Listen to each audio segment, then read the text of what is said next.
이제 우리들 행전을 어떻게 하면 잘 쓸까 오늘 생각해 볼게요. 첫째로 그런즉 차별이 없어야 합니다. 사도 바울이 로마까지 와서 자신의 죽을 뻔한 경험에서 276명이 모두 구원받은 얘기를 해도 듣지 않아요. 그러니까 유대인 지도자들이 이 우둔하고 완악한 마음을 버리지 못하고 이렇게 귀 막고 눈 감고 배척을 하는 거예요. 유대인들이 하나님의 나라와 메시아를 믿기를 끝까지 거부하니까 주님이 그 구원을 이방인에게 보내셨어요. 바울이 이렇게 해도 저들이 하나도 안 들리니까 서로 싸우다가 물러갔다는 거예요.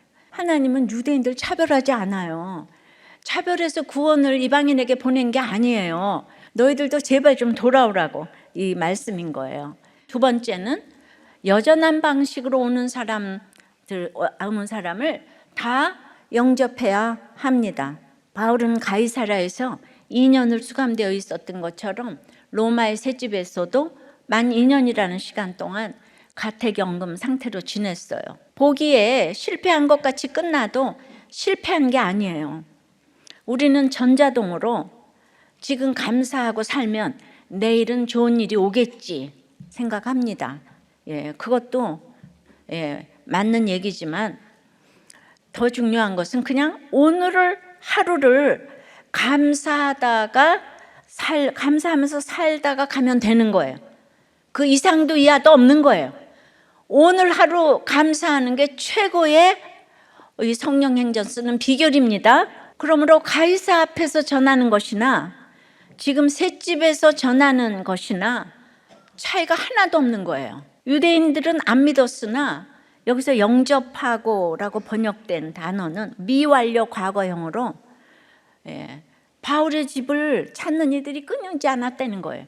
유대인들은 안 듣지만은 끊임없이 찾아오는 사람들을 모두 영접했다는 것을 말합니다. 우리가 성령을 받기를 그토록 간구하고 기도했는데 자기 집에 내게 오는 사람을 다 영접하는 것이 결국 예수님을 영접하는 것이고 성령을 받는 것이고 세례를 받는 것인 줄 믿습니다. 300년 후에 제국을 복음으로 삼키고 유럽의 문명을 바꾸게 될 하나님 나라 운동은 참으로 소박하고 미미하지만 담대하고 거침없는 바울의 셋집 성경 공부에서 시작이 되었습니다. 세 번째는 거침없이입니다. 사도행전의 28장 31절 가장 마지막 구절이잖아요. 근데 참 이상하게 끝이 나는 거예요. 한글 성경으로는 이것이 이제 굉장히 평범해 보이지만은 원문을 보면 거침없이란 부사로 이게 이제 끝나는 거예요. 그러니까 뭔가 뒤에 다른 말이 와야 될 것 같죠? 즉 이 사도행전은 아직 안 끝났다는 거예요. 바울과 재판과 구금이라는 이런 수치스러운 상황에 굴복하지 않고 성령의 충만함으로 담대하게 복음의 증인으로 우뚝 섭니다.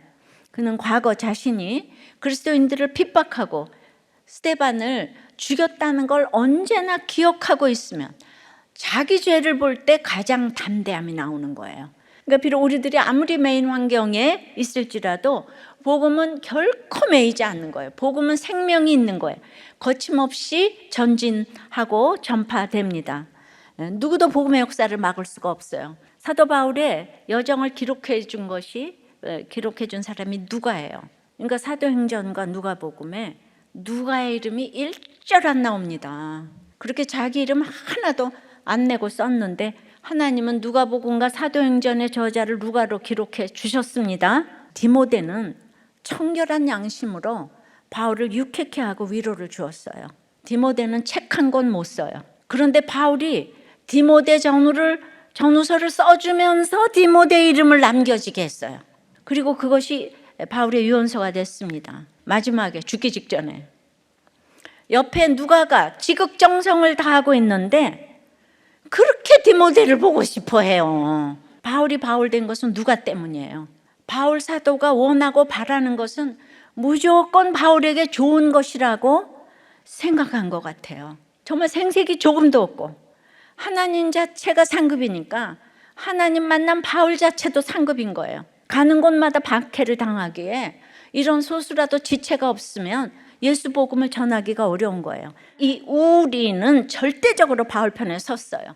이 소수의 우리가 세계 선교를 했네요. 바울은 2차 투옥 때 네로 박해 때 죽었다고 하는데 여기에다가 기록을 안 해줬잖아요. 자, 결론은 바울이 누가가 디모데가 위대한 것이 아니라 하나님이 위대하다 이 말이에요. 결론은 하나님만 위대해요.